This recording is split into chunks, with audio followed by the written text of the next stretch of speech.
Thank you, Robert. I appreciate that. Now, okay, just get ideas on things that can help push the trajectory of your life into the direction that it absolutely needs to be. And I'm super excited to be able to have my guest on tonight. My guest tonight is none other than Dr. Deanne Johnson. And so, really quickly, let's just bring Dr. D in and let's see. Hey, Dr. D. Hey, how are you? I am excited and Breathe. I'm super Ooh, just right, breathe. Breathe. right.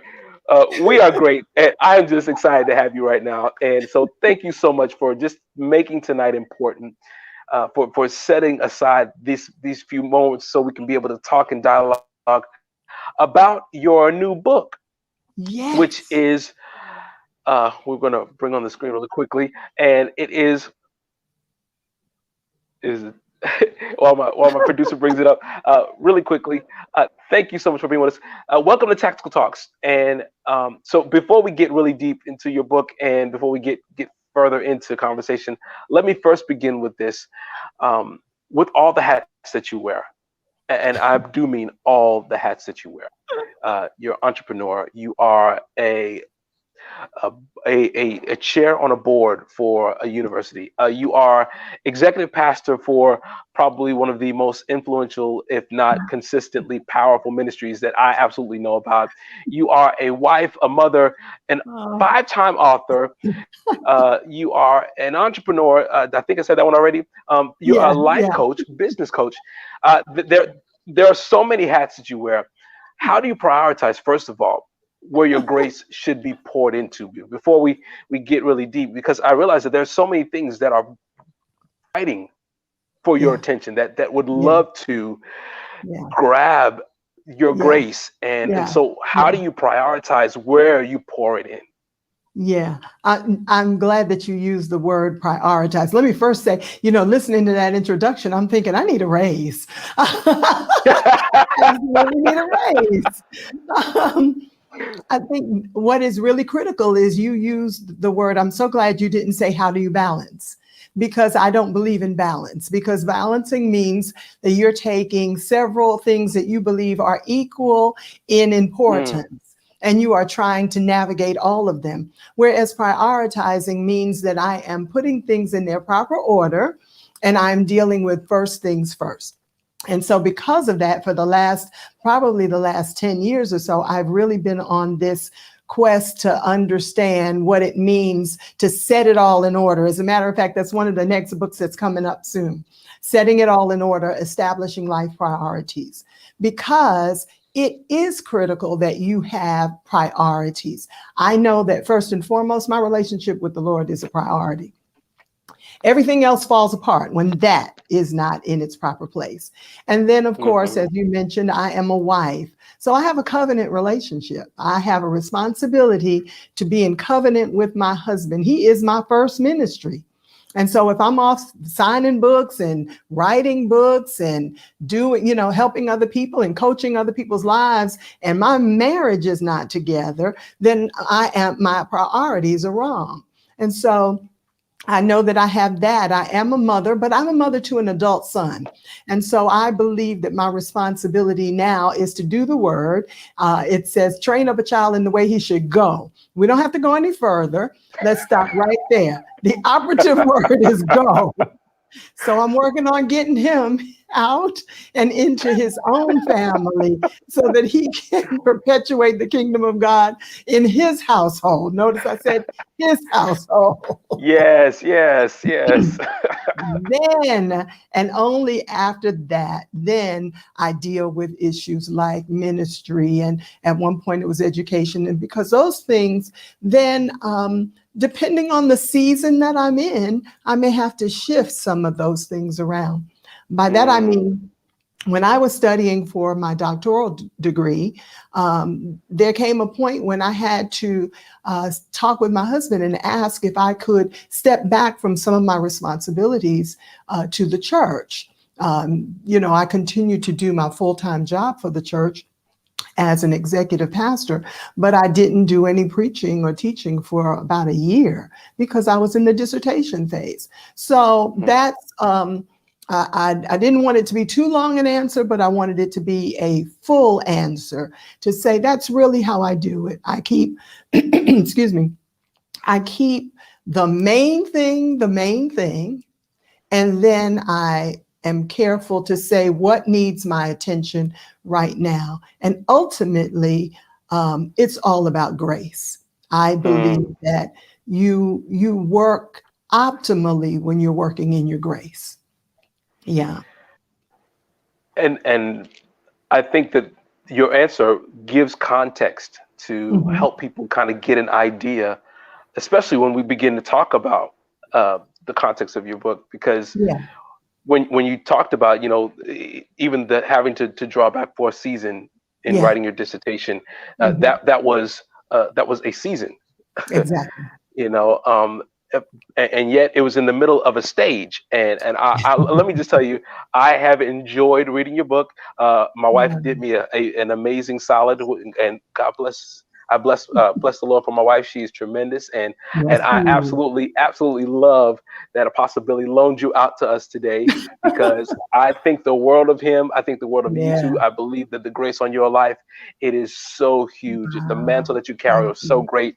But Thank I was listening to your answer, and I realized that sometimes it is I think the mistakes that a mistake that specifically people who are in ministry, you. leaders Yeah. in ministry, Yeah. uh, often, I guess, fall into Hmm. is not properly prioritizing, because we feel Absolutely. that the mission is the ministry rather than, Yeah. and you nailed it when you said, my husband is my ministry, or my That's marriage is my right. ministry, and That's right. that's something that I had to learn. Yeah. uh and Yeah. it's not even so much just learn, it's learn and apply Yeah. regularly, because it's Yeah. one thing to know it, it's something else Yeah. to apply it. And Yeah. then listening to you describe, how not to sweat the small stuff, because it's all small stuff. All of it is. All of it is. It's, Yeah. I used to say, when I was in corporate, I used to think, oh, I've got to do this and I've got to do that. And one day I had this thought. I said, you know what? If I died over the weekend, come Monday morning, the news would hit the business, and there would some people who would be sad. There would be some people who were waiting for my office and mm-hmm. for my position. There'd be fewer still that probably would show up at the service. And so ultimately, really, was it worth me sacrificing the things that were important? See, at the end of our lives, what you can be sure of is if nobody else is in the church or in the chapel, there'll be people on the front row. And the people on the front row are the people you live with. And isn't it Mm. amazing how we sacrifice those relationships to satisfy folks that will only jockey for our job when we're gone? And people, this is why we have her on tonight. Nuggets like that that Oh, just fall like rain, the drops of gold that fall. uh, Welcome, Jerome from Kenya. I see you, Jerome, out there from Kenya. So wow. listening to you prioritize, and Mhm. again, which is so powerful, and even though sometimes it just seems like it is a simple word, it Mhm. has tremendous weight, because it Yeah. wasn't until maybe like the last maybe 6 years of my life, because I've Mhm. been bivocational for the majority of my pastorate, Yeah. and it wasn't until like the last maybe 5 or 6 years of my life, Mhm. that in prioritizing with corporate, because I was working Mhm. for some major Mhm. companies before I switched over to doing more things ministry wise. But Yeah. the Lord really just sat me up one day, and he's just like, the Yeah. only ones that I'm going to really hold you responsible for are the ones that I gave your face to, and the ones that I Yeah. gave your name to. Yes. Yes. And that just it resonated so deeply, Yeah. because we can sometimes overextend ourselves in areas where Mm. we don't get the opportunity to recover. But there, I feel like we're kind of dropping little breadcrumbs to some amazing chapters in your book, like sowing and Um, reaping, or yeah, going through the dark, or navigating corridors, or and yeah, yeah. let's do this. Did you find it? Okay, so let's do this. This is your fifth book. This is, Your yes. fifth book. So first of all,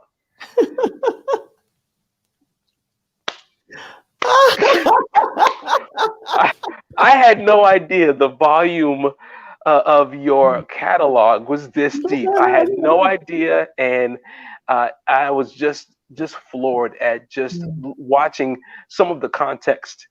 First, let's go to your website, and I believe that the website is and you can find in the banners. Oh, sorry. The website is livingtheoverflow.org, correct? Yes, that's correct. That is And correct. if we go there, people, you can find all of Dr. Dean's current Mhm, information. You can also mhm, you can find her YouTube page, which she has some tremendous, amazing content out there. For those of mhm. you who have short attention spans, she's got you too. She's got the stuff for the people who can stay, who have great grace and who have patience.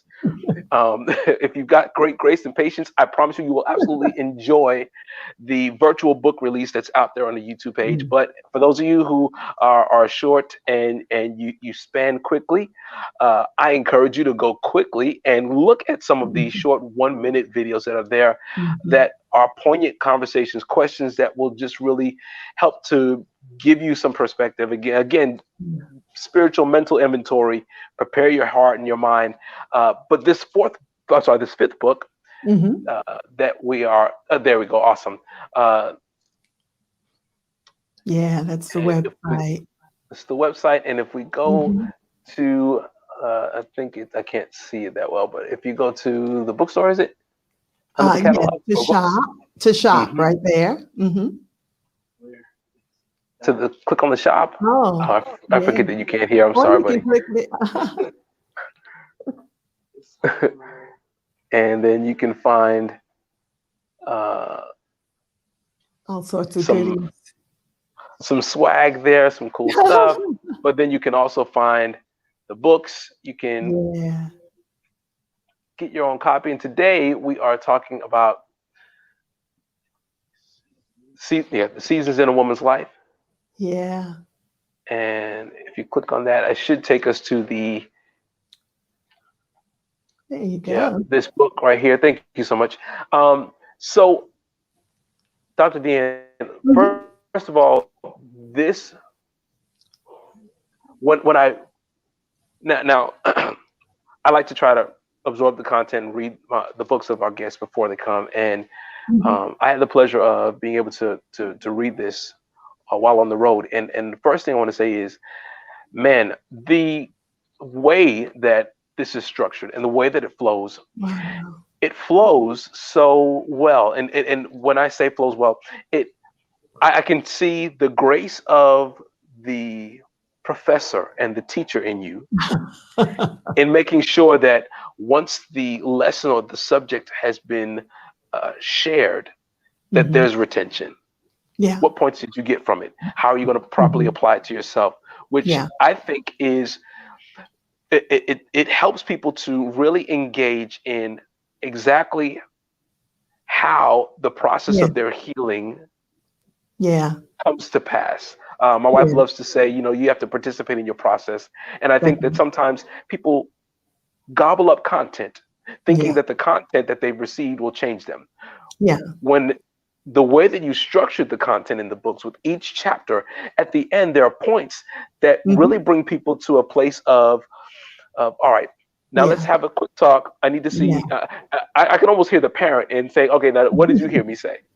Yeah, How that does this and that apply was to you? very intentional. Yes, that was really very intentional for the very reasons that you mentioned. Because many times, especially now, we're in information overload.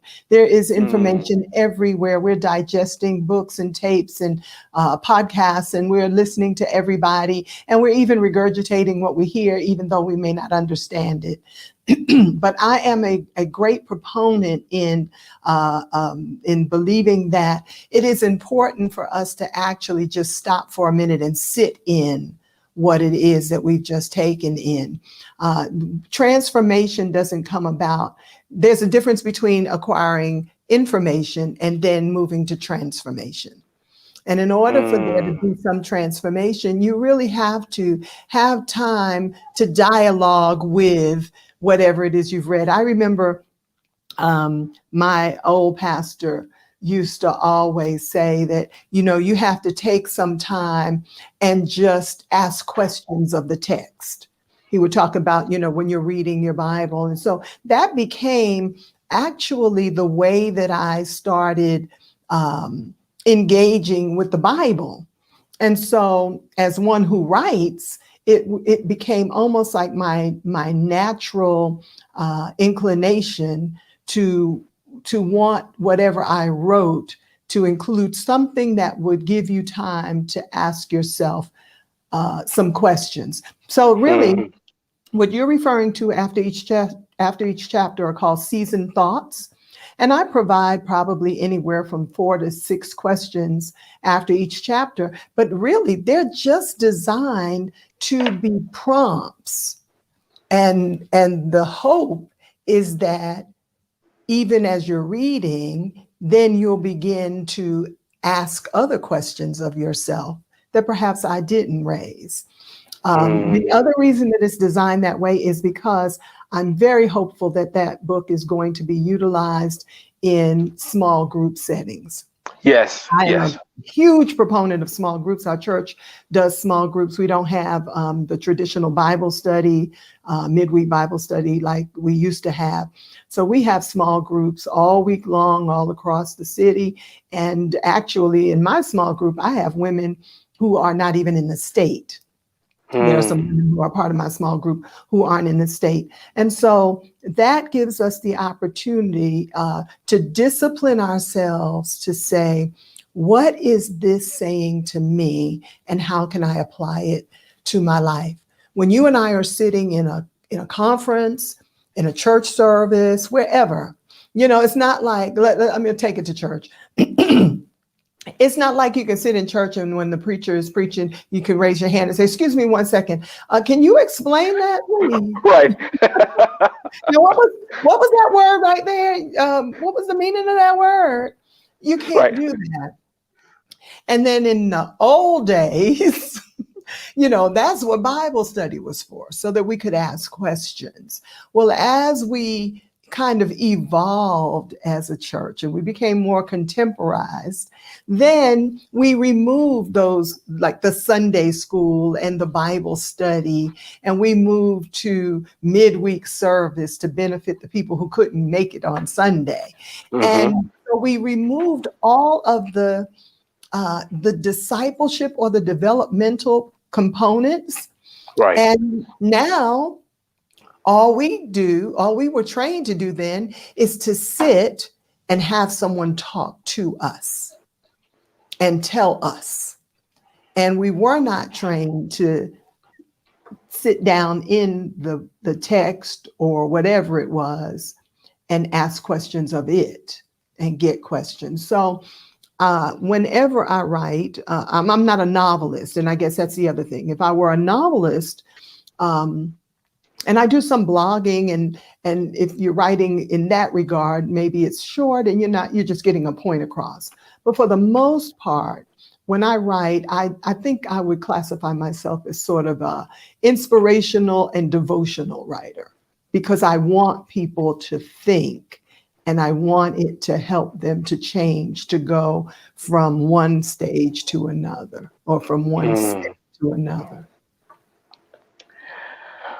The beauty in your approach, and I think it was, and I love the fact that it was strategic.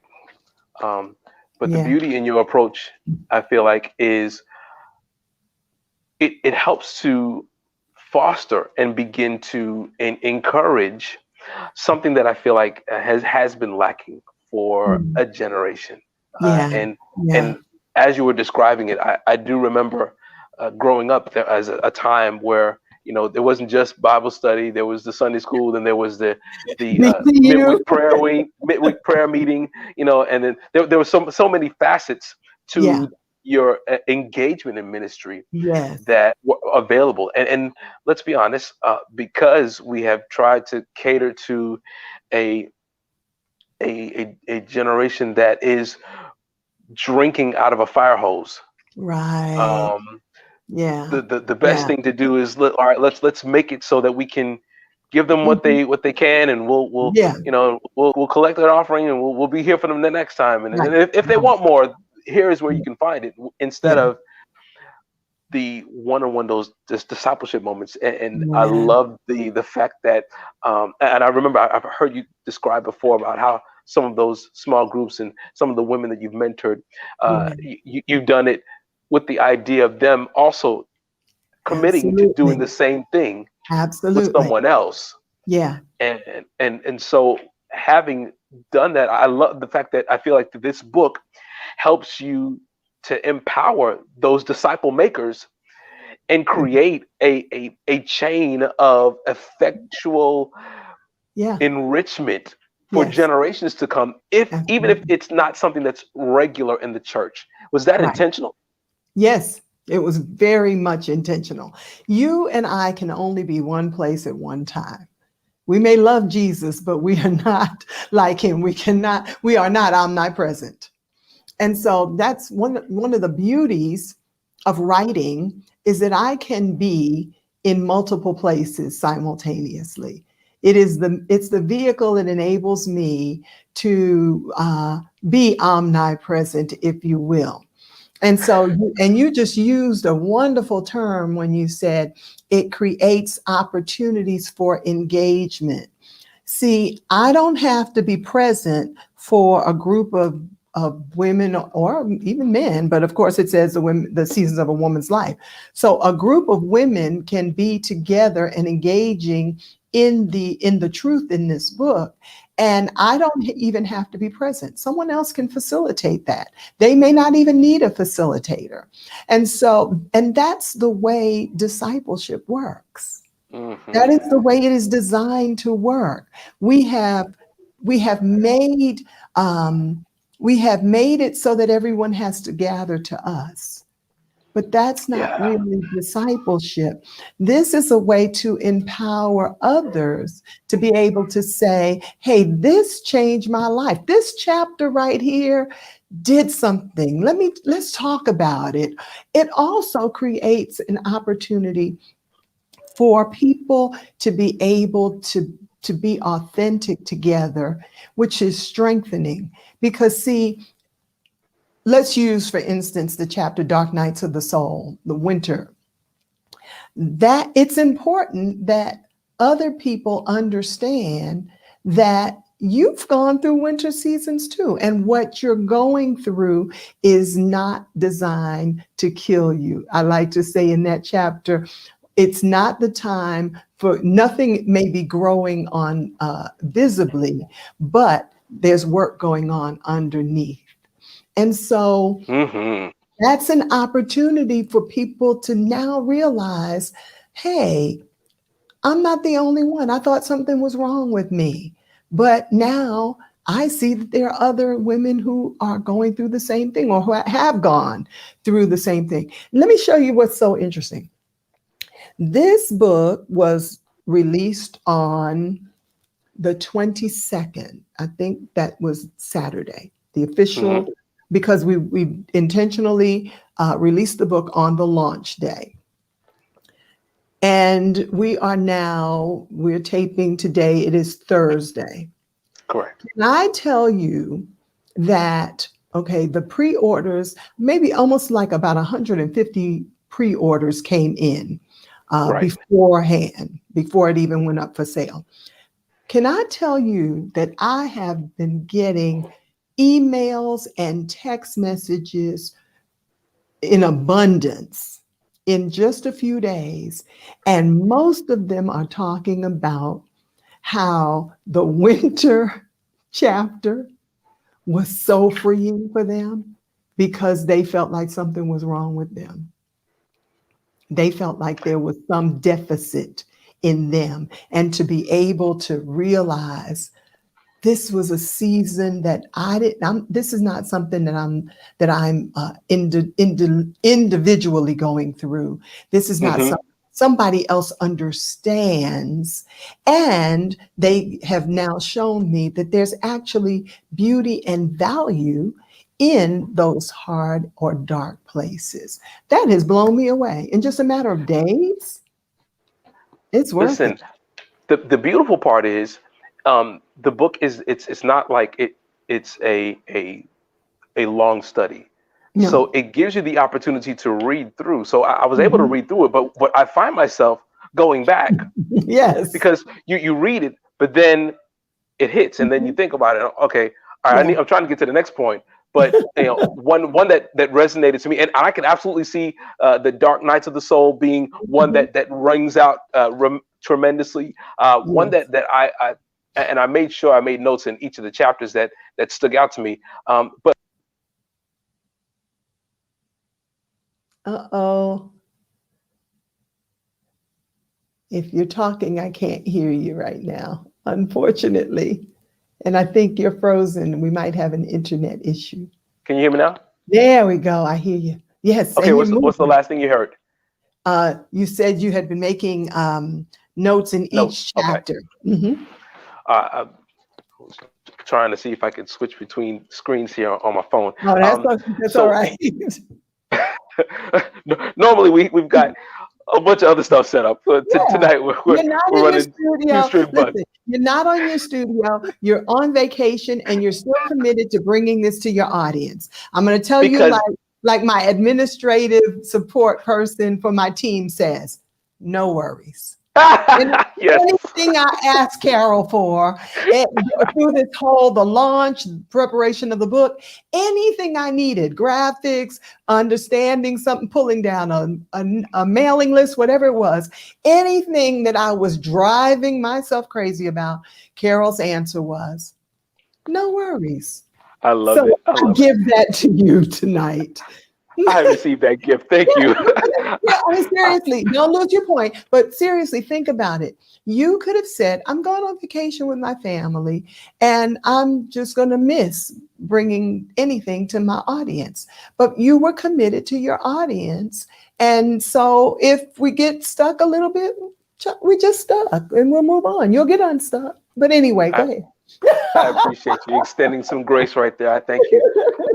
Um, some of the I think some of the most powerful points is when you go through. I'm sorry, or when you go through the book, when you Mhm. take the time to break down a word, give us the definition of it, Mm. which is I'm a wordsmith. I love that part, and I love Yeah. watching teachers break down Yeah. points to a place to where it's digestible for everyone. No one gets to Yeah. walk away with uh, the unspoken, Hmm. wanting to ask question, but foolishly not asking because no one wants to say that they didn't know what they were asking about. But when you bring context with definitions, Yeah. Greek, Hebrew, and then it Yeah. helps to frame how Yes. that applies to us in the present.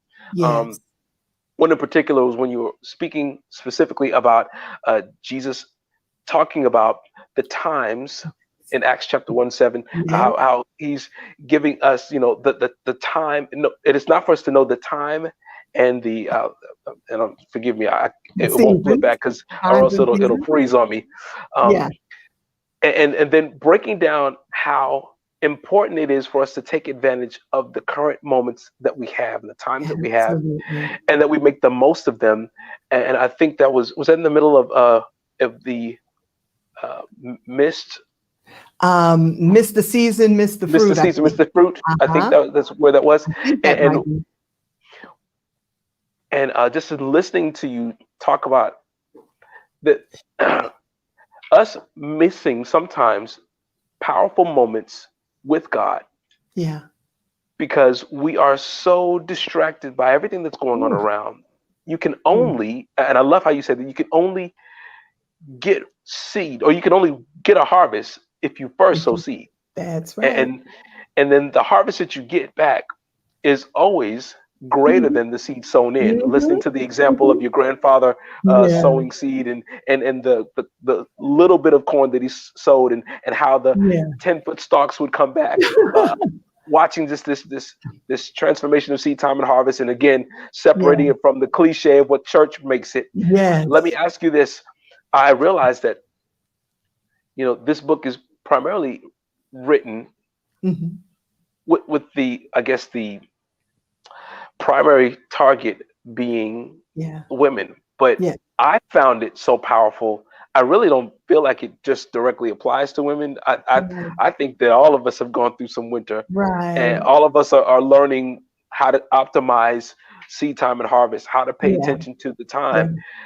How can we take the lessons from this book, and make it so that it's applicable across the board? Because I realize I got a bunch of brothers who Mhm. will never touch this book just Right. because of what the title says. Right. And Exactly.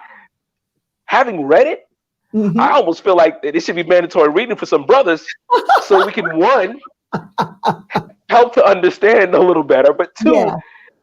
it helps us to understand how we operate, because Yeah. this is, I feel like it's not directly restricted. How would you take the limit off Yeah. of our, or Well, I that's guess, good. Yeah. yeah. Yeah. That's a great question because I thought about that even as I was writing it. I knew that the context, the content was not mutually exclusive. I knew that. However, I also knew that that was the title that I had gotten. And I know my own passion. I have a heart for women and for helping them become everything that they are destined to become. And so I wanted to stay true to my audience, but at the same time, I did know that the contents of the book, the truth of it, the principles in it apply to anyone. And so I did ask myself, sort of like, wow, I wonder how this could um, get into the hands of men. And then I thought about the very thing that you said. I think that I maybe what I need to do, and you're helping me with this, maybe what I need to do is seek out a couple of male advocates or ambassadors. And I would say, particularly married men, and get them to read it with the idea that this is going to help you to understand and help your wife or someone who is significant, a female who's significant in your life. Because you're exactly right. You know, when a guy hears the seasons of a woman's life, he's probably not going to be drawn to it. My own husband read the book. And of course, he didn't read it because he had to. He read it because he wanted to.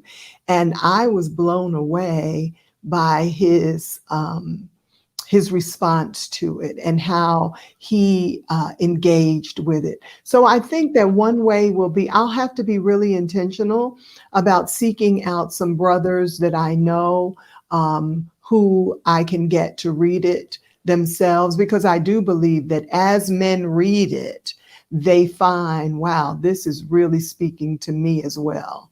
And so, yeah, that's something I'll have to do. I, I sign up. I would happily volunteer to be a part of that support group, that peer Yeah. group, that because Or tear the cover off. there are Look, so many. do the study. You do the study. You do a small group and just tear the cover off. You know. Absolutely. um, the the way that I want to specifically go uh, to your two favorite chapters, actually. Um, Mm,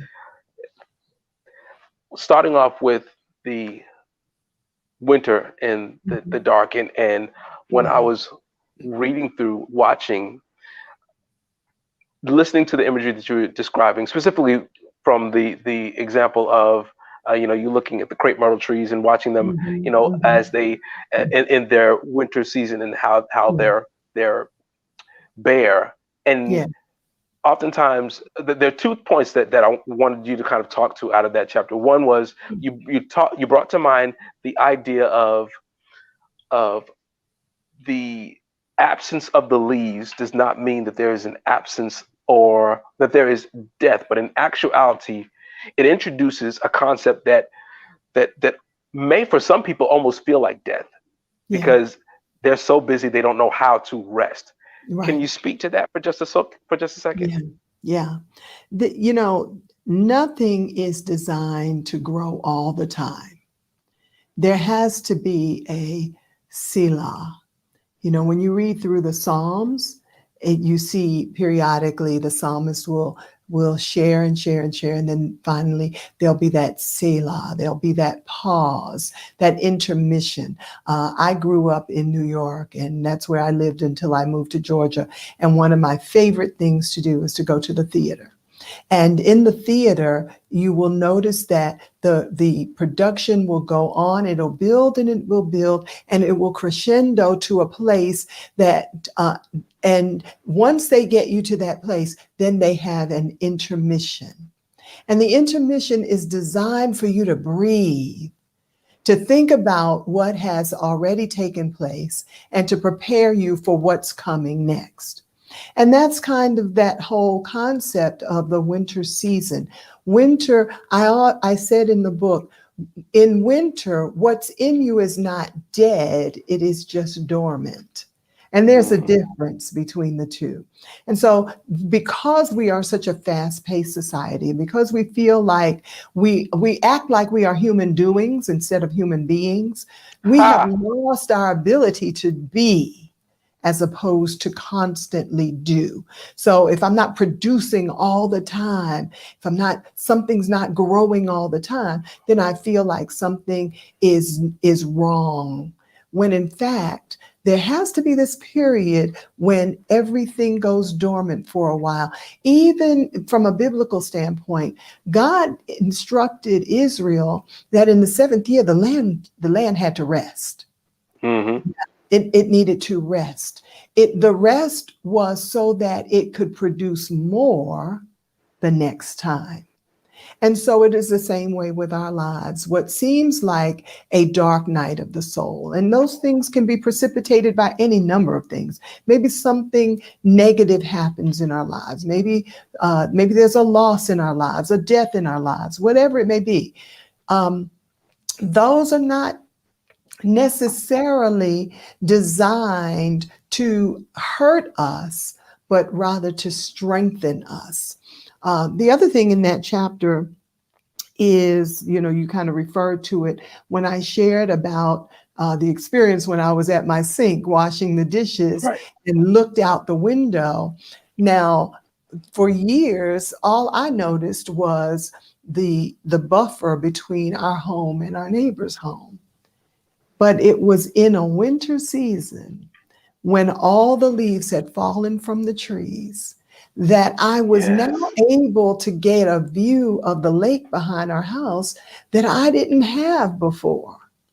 And so it made me to realize there are times in my life when it feels like things have fallen off my life. I feel bare, I feel naked, I feel exposed. But is it possible that during those times, it really is designed so that all of that extra can fall off of me so that I can get a chance to get a view into something that was there all along, but I just couldn't see it. Mm, So I think that that's what is so critical about that particular chapter, because what I have been hearing from people is that it has shifted their perspective about those times. Every day is not going to be great. Every season is not going to be great. But there's something of value that you can gain in every season. Yeah. absolutely. Yeah. Uh, Man, my God, when I was reading that, it put me in the mind of course, all of us who just who have made it to this side of the pandemic, Right. all of Right. us who have made it to this side, and Yeah. watching all those who did not make it all the way through, Yeah. looking at the world Yeah. as a group have suffered a tremendous loss in Yeah. many different areas, Yeah. and yet I think that sometimes people have been so distracted by how naked the tree has been that they're missing the fact that Mhm. there is the lake behind. What it has Yeah. done for me, what I love about what it has done specifically for the church, is that it has taken the love of the pulpit, of the Come stage, on. of the lights, of the Yes. feeling, Yes. and it has made it so that now that all of that is stripped away, what do you have left? And a lot of people found out Mhm. that they don't have a relationship with God. They just had a ritual that they were performing. Exactly. And Exactly. now that the leaves of the uh, corporate worship, the Mhm. Mhm. foliage of Mhm. the children's church experience, the Yeah. the Yeah. thickness and the lushness of Yeah. the smoke and light moment Yeah. are all stripped away. Man, Mhm. what does it look like to have this moment? And it's not that it was, Mhm. I don't even feel like it was the Lord punishing us, but rather it was Him giving us an opportunity to get perspective. Yeah. What will And you that's do the with what whole you have idea. left?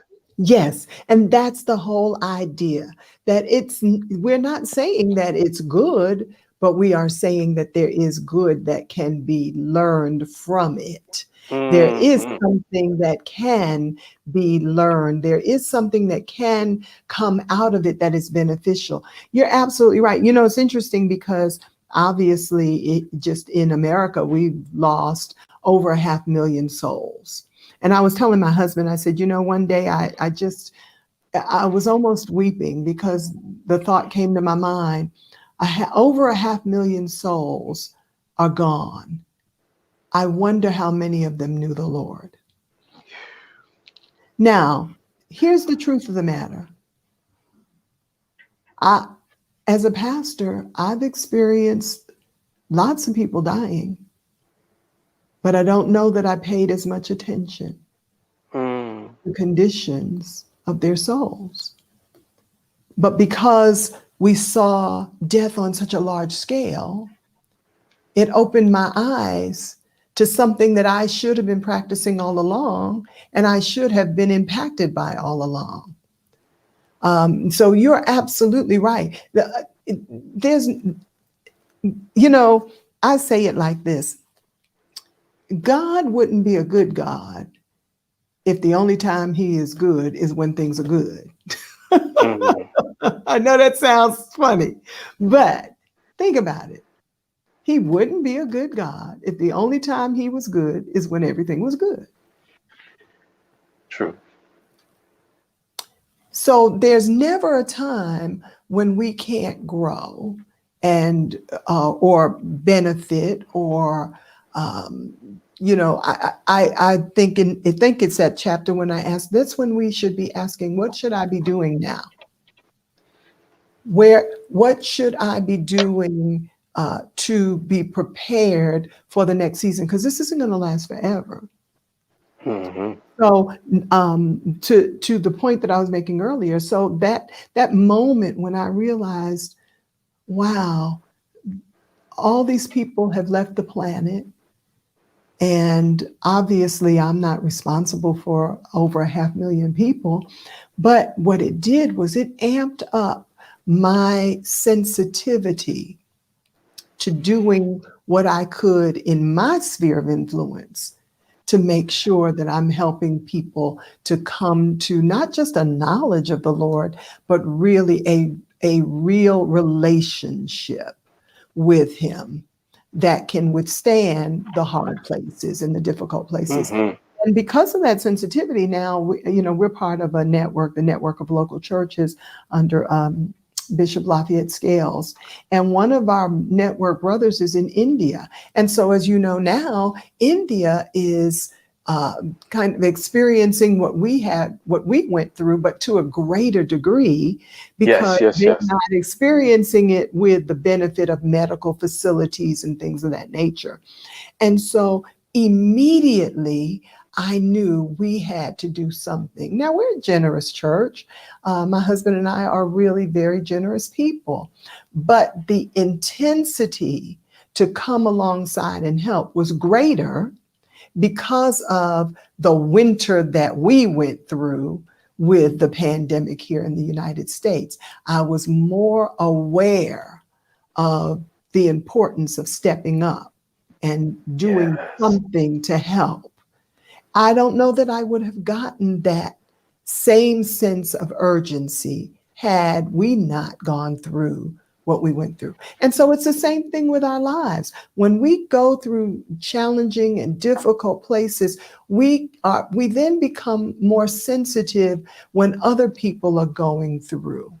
Yeah. We're looking at them with a different eye. You know, the scripture talks about comfort others with the same comfort wherewith you have been You comforted. have been comforted. Yeah. Yeah, there's something happens when you have felt the devastation of losing everything. And when I say losing everything, I'm not talking about material things, but when you feel like your soul has been stripped, or when you feel like you have gone to the bottom of your energy, you've depleted everything. You have a greater sensitivity when somebody else is in that position. You're not so quick to judge them, to say you need to pray and get over it.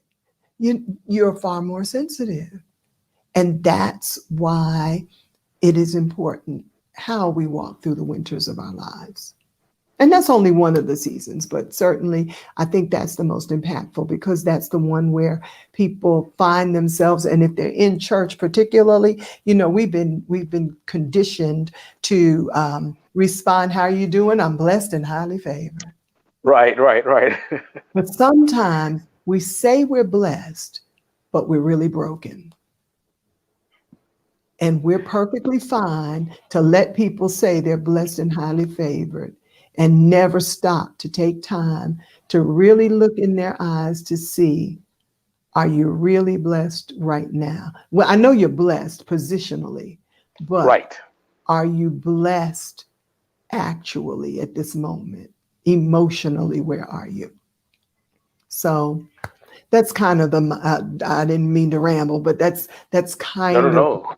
that's one of my favorite chapters in the book. The beauty of that is it forces us to be honest and truthful Yes. with where we are, Yeah. also be able to properly identify what season we're in, because it is Yeah. possible to be blessed and broken. At Now, the when we talk same about time. blessed to be a blessing, talking about empowered to bless others, and yet Yeah. still I Mhm. this dysfunctional portion that's still operating in my life that I sometimes Exactly. feel like I need to suppress so that no one can see that. Right. Because if I let people know that I'm human, that there are Mm, fallacies, that there are things going on, mm, that mm, I'm not what I feel like I need to be, then I'll give mm. the false illusion that I'm not fruitful, when in actuality No, that is not the truth.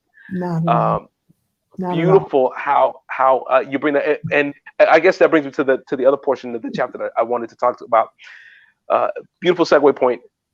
How do you how do you properly, can you just kind of walk us through, and you say it so beautifully in the book, how you walk us through identifying what it looks like at the point of a season change, because it's not like a Um, switch, it doesn't just switch on and off. No, no. I start. I think that's navigating the corridors. The corridors, yes, Yeah, navigating the corridors. and I titled it that way because I've heard almost, oh gosh, it feels like almost all my life.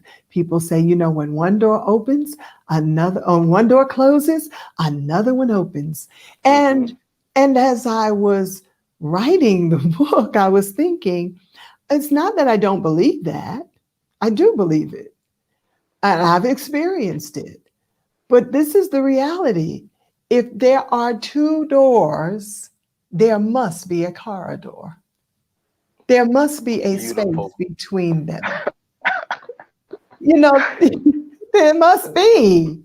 And so I titled that chapter Navigating the Corridors, because this is the thing. When you hear that, nobody ever told you the distance between the two doors. They just Right. said when one door closes, another one opens. They don't tell you that the second door is 4 miles away. And so people find themselves in this transition period, And now they start approaching that corridor as though it's something bad, when in fact it's just the channel to take me to the next door. And so in that chapter, with that thinking in mind, it then led me to think about the fact that, like scientists and meteorologists, they can tell us, and even the calendar tells us when the season changes, the natural season. So I can't remember exactly, but it's like the 21st of, is it like the 21st of January or something like that, when it's Hmm. officially winter or something? Winter, right. Yeah. So the calendar tells us that, meteorologists tell us that, scientists tell us that. But I have experienced, particularly living in Georgia, I have experienced many a winter day that felt more like fall. I Absolutely. have Especially had, being a fellow New Yorker, being yes, surprised here in Atlanta. right, Right. going, really? I'm ready. I got all these sweaters and jackets and coats. I can't tell you how many coats I have purchased that I don't get to use because it is really winter, but it doesn't feel like it right now. Mm, And so it is really the same way with our lives. We actually, it's not like a switch goes off and you're out of one season and you're in another. It is really very much a transitory kind of experience. And that's why I call it navigating the corridors. And there are some things in there that I said, those are things that we have to really think about as we're going through. Leaving one season of our lives and going to another one can bring about a level of fear, for instance.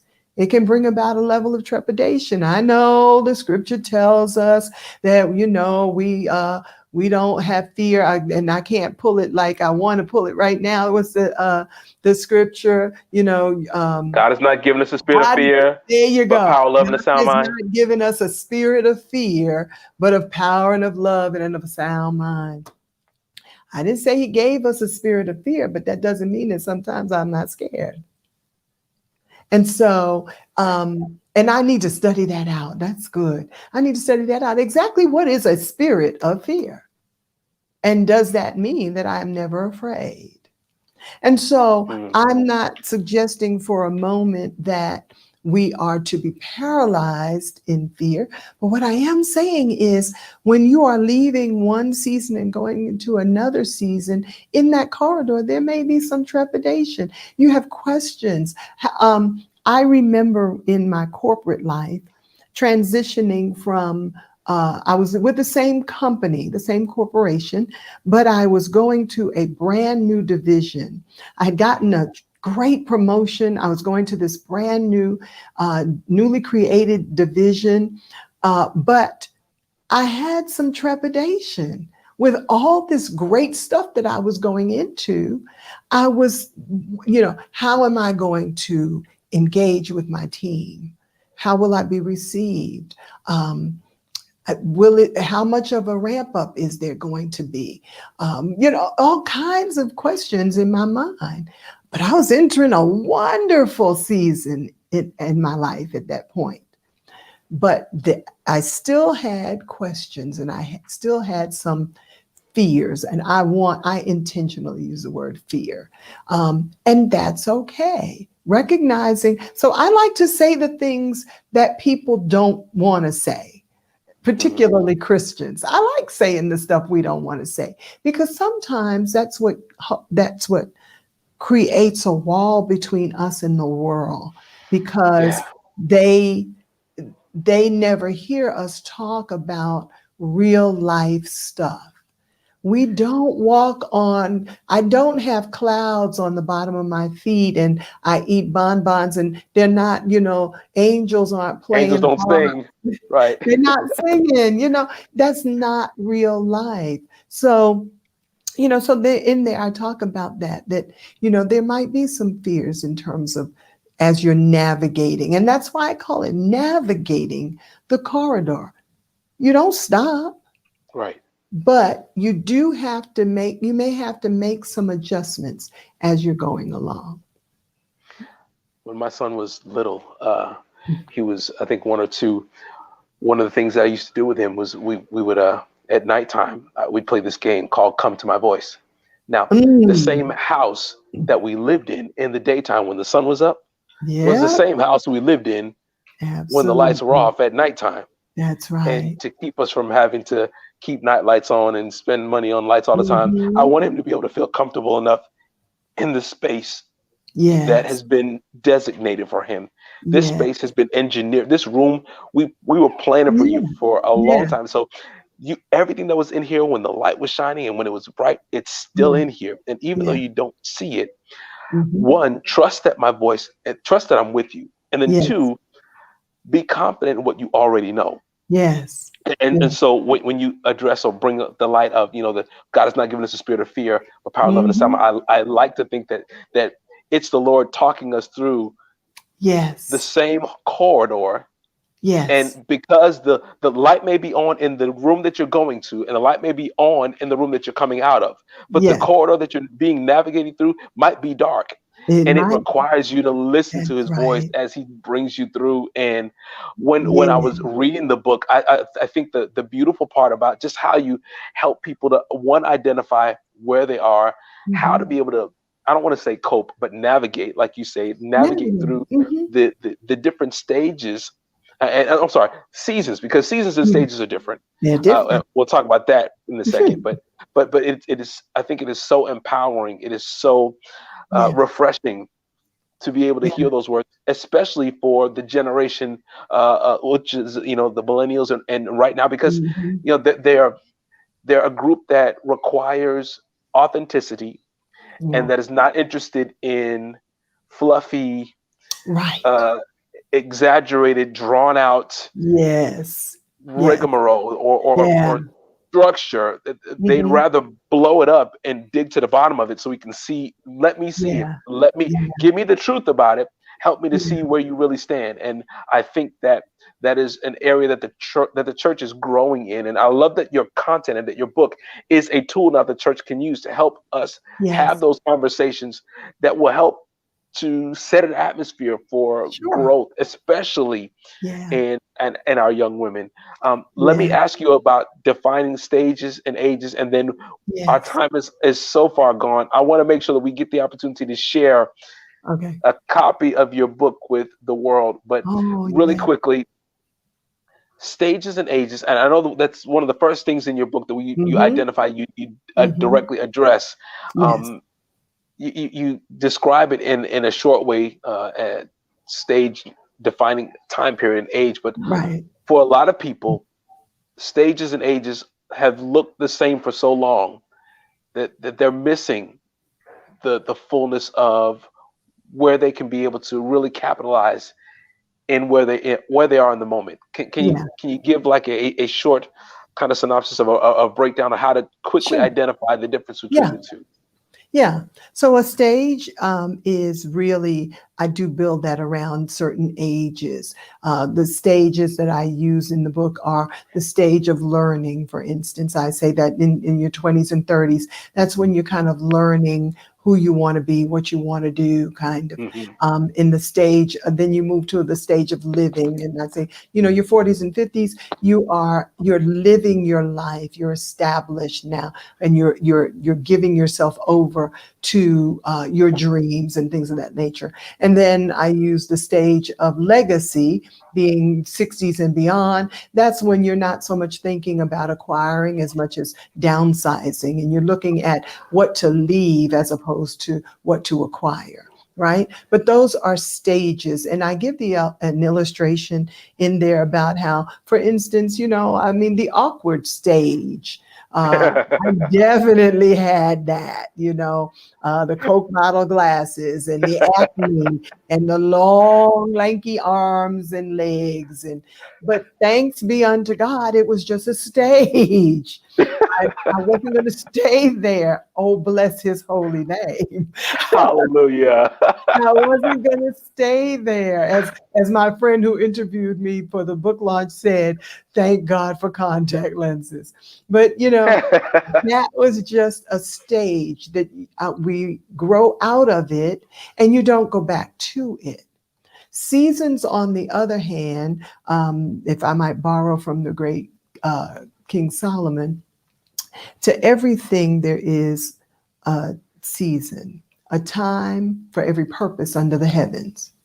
Seasons have within them time, and they are designed for a specific purpose. So when a season comes, there is a purpose in it, but you only have a certain amount of time to accomplish the purpose for that season. Mm, Does that make sense? So seasons are more cyclical. Just like the natural seasons, they come around again. Now, unlike the natural seasons, we don't necessarily go through 4 seasons of our lives all the time and in that order. But I just use that as an example, taking the characteristics of a natural season. I then lift up some of the things that we can now parallel in our lives in that type of a season of life. It's important to understand the difference between a stage and a season because you can experience a season at any stage of life. right. Yeah. But they're not the same. So sometimes people are in a stage and they think that that's how things are going to be forever. And they aren't. That changes. And of course, seasons change too. But what I'm saying is generally we pass through a stage and that's it. We're more than likely not going back to that. I hope that helps somewhat. No, absolutely. That's Yeah. beautiful. And I love that you did it that way because I really wanted you to help people to understand that it's possible to be in a stage and experience See, maybe a few seasons uh, in that stage you that may will. seem similar, You that will. may seem like, oh, well, wait, I've been here before. Why am I going through this Exactly. again? When in Exactly. actuality, it's not the end of this stage that you're completing, but rather it is just the course It's of the seasons easy. in this stage. I the first real winter of my life, the first real that chapter I intentionally call it the dark nights of the soul. The first one that I experienced was in the first stage of my life. In was when I was a young woman. It, and so sometimes you think because you're young that you won't go through anything difficult. How many times have you heard people say, he was too young? Oh, that shouldn't have, he was too young. Really? No. Seasons aren't relegated to ages. So ages and stages kind of go together. Right. But, see, that's why if as a man you're in your teens or 20s, let's say, you're you're playing video games and you're irresponsible. I shouldn't say irresponsible, but you're footloose, fancy free. That's perfectly fine. There's a reason why that doesn't work when you're a 40-year-old man. Yeah, right? Yeah, Because yeah, that's yeah. not the stage. At this point, the expectation is that you are Hmm. mature, that you are responsible, that you are employed, that you are, your family, whatever, because that's the stage that you are in. Now, the truth of the matter is, when you are in this younger stage of your life, you could go through something very devastating, or it could be a wonderful harvest kind of season. Or you may experience all of them at that point. But there are certain characteristics of that stage that we don't expect you to carry over into another stage. So Right. that's why I make the difference, because seasons are all throughout life and they move. Stages, we move from one to the next to the next.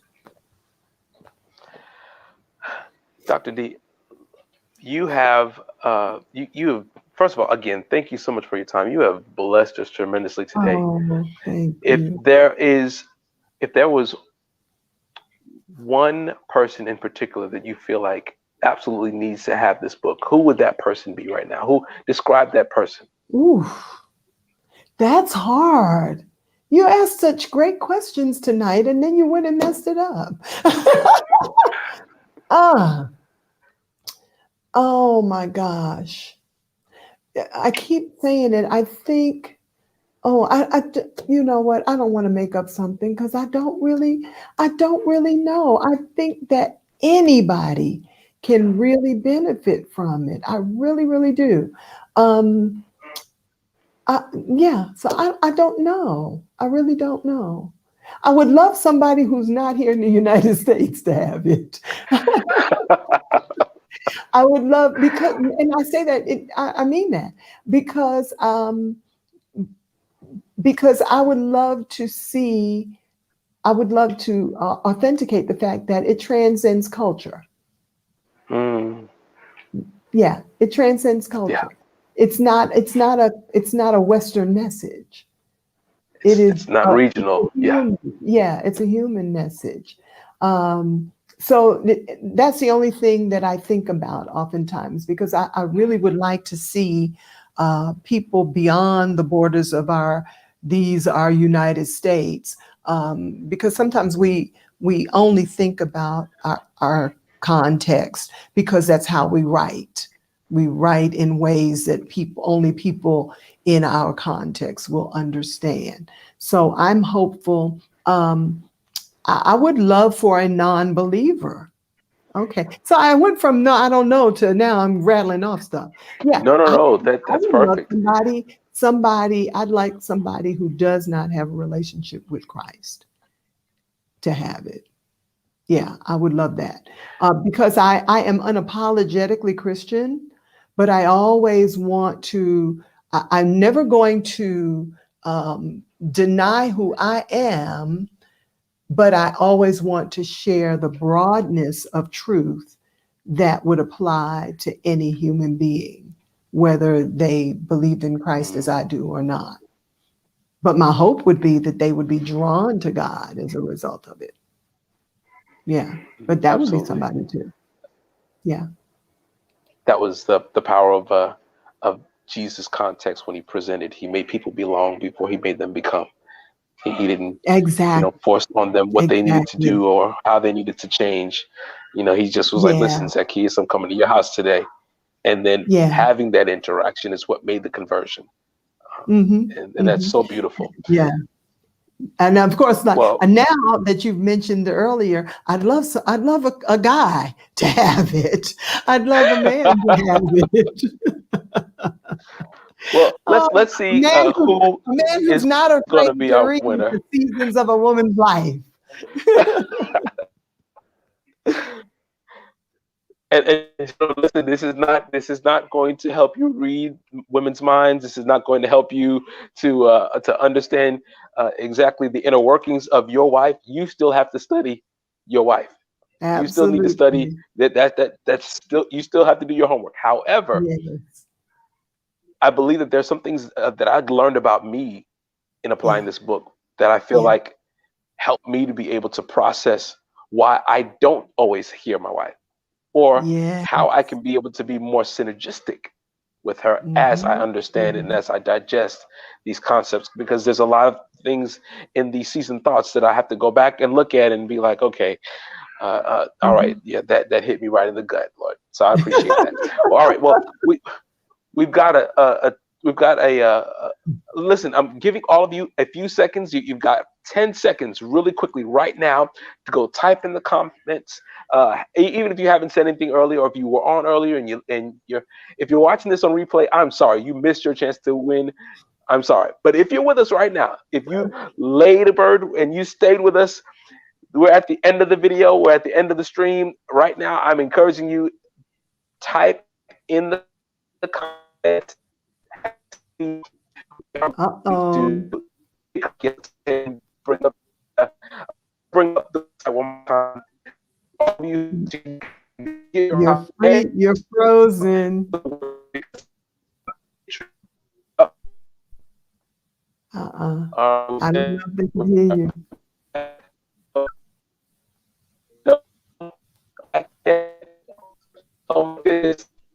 We can't hear you. We can't make out what you're saying.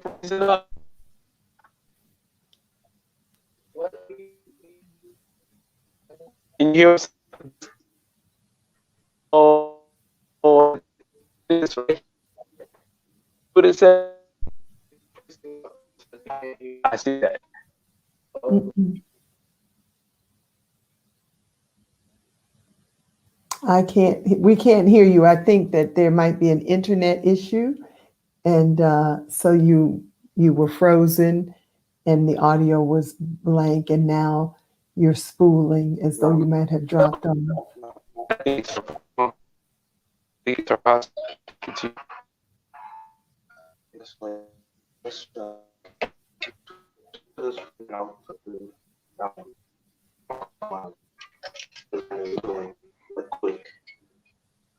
It's already connected to the PC. Well, it says you're back on. I don't see her though. Okay, Can you hear? Can you hear me now? I can hear you now. I can hear you, but you're frozen Okay. on the video. Oh my There goodness. you. No. Okay. There All you right. So go. listen. Type in the comments. All of you, type in the comments. TTV hashtag TTVG. Please, you have to put in Well, hashtag TTVG so you can be included in the what? We mm-mm. had first. Hallelujah. Okay, so if we have one, but the thing says that it does not see, it says there's zero entries. Oh my gosh, refresh it. And can you see? Try to bring me in with the other camera. Just bring both of them in. And I put in hashtag TTV. Just bring me in though. It still says zero. No, bring this one in.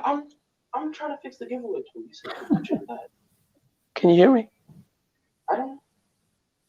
Oh. All right, can we see? Oh no. You're in with audio only. Okay, I can see you. I can't hear you, but I can see you.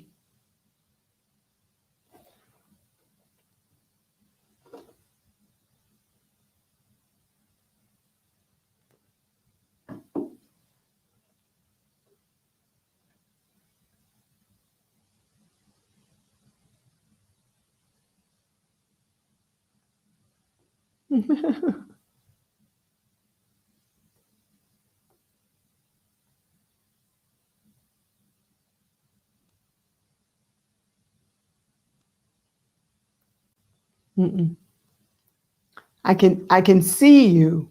I can see you. I cannot hear you. I can't see you. Over there.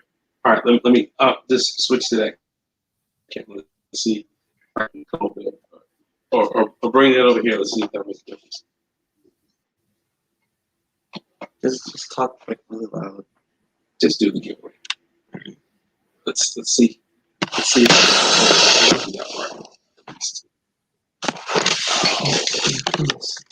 Dr. D, I just want you to know if you can hear me, Uh-huh. there has been such a fight to share tonight with the world that I know Wow. for a fact that the grace on this book and the grace on your life is a call for this season. I don't think it could have come before now. I don't think it could have Yeah. come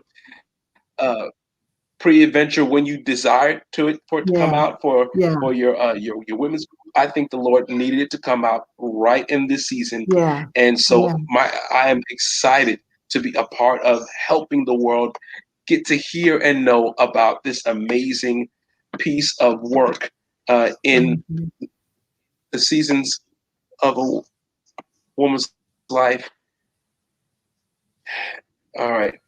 Uh, oh Lord. All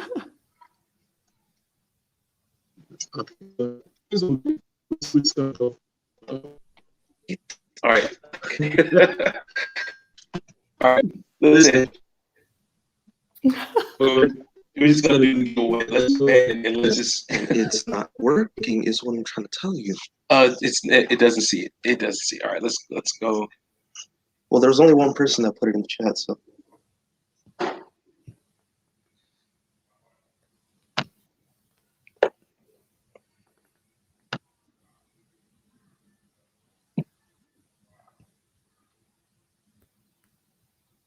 Okay. Well, looking in the comments, currently I see now we have YouTube because we're currently live on YouTube, Facebook, 2 different locations, and of the 3 locations, let's see.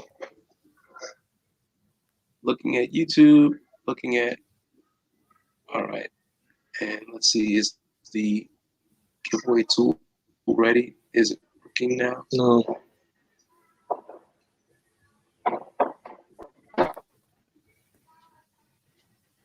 Okay. So the giveaway tool is not working at the moment. So here's what we're going to do. Dr. D, Mm-hmm. what we're going to do is we're going to reach out to one guest, you and I together, and we will give them the choice of either the handheld paperback signed, or if they would like to have the Kindle version. And then we'll just go ahead and. Uh-oh. I think I lost you. You're gone.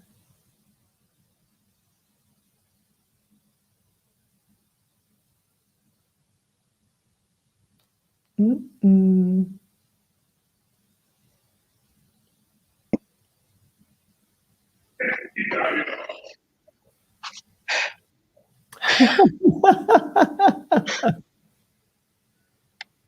Father, we thank you for every challenge, for every situation, because you get the glory out of all of this. That's no right. one else gets the glory but you, Lord. And my prayer is that Seasons of a Woman's Life reaches not just the masses that it's intended to, but that, Lord, it will change the lives of families, of men and women. It's not retained or restricted by a region or by an area. You're a God who lives outside of time and who lives in eternity, who's not regulated by times or seasons, but orchestrates over them.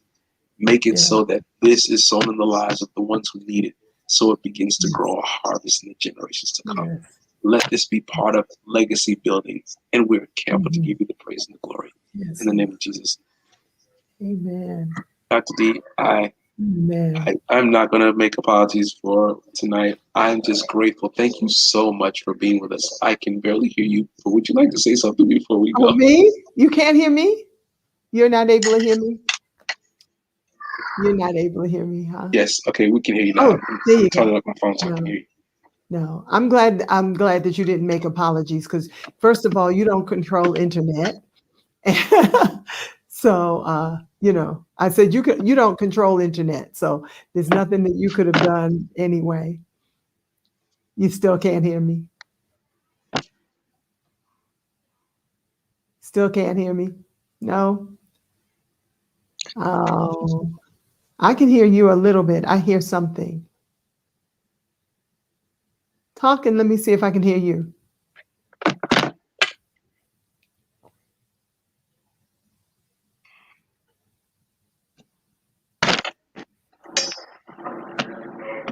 So I'm hearing you on your end. I'm hearing some noise. Still can't hear me? Yes, now I can hear you. We can hear you now. Oh, there you go. Yeah. Are you able to hear me now? I can hear you now. Okay, good. Yeah. I was going to say there's no reason for you to apologize. Can you hear me? Uh-huh. I'm listening to you. I can hear you.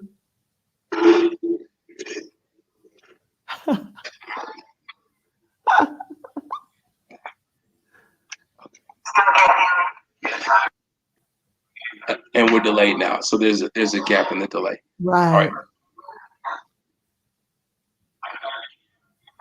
I think we've done all we can.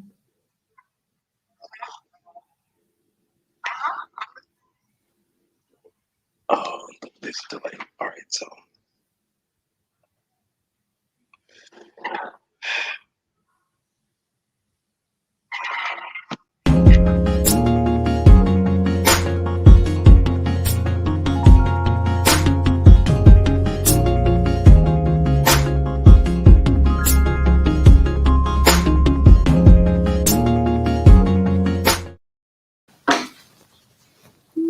Yes. You're frozen. Oh, there you are.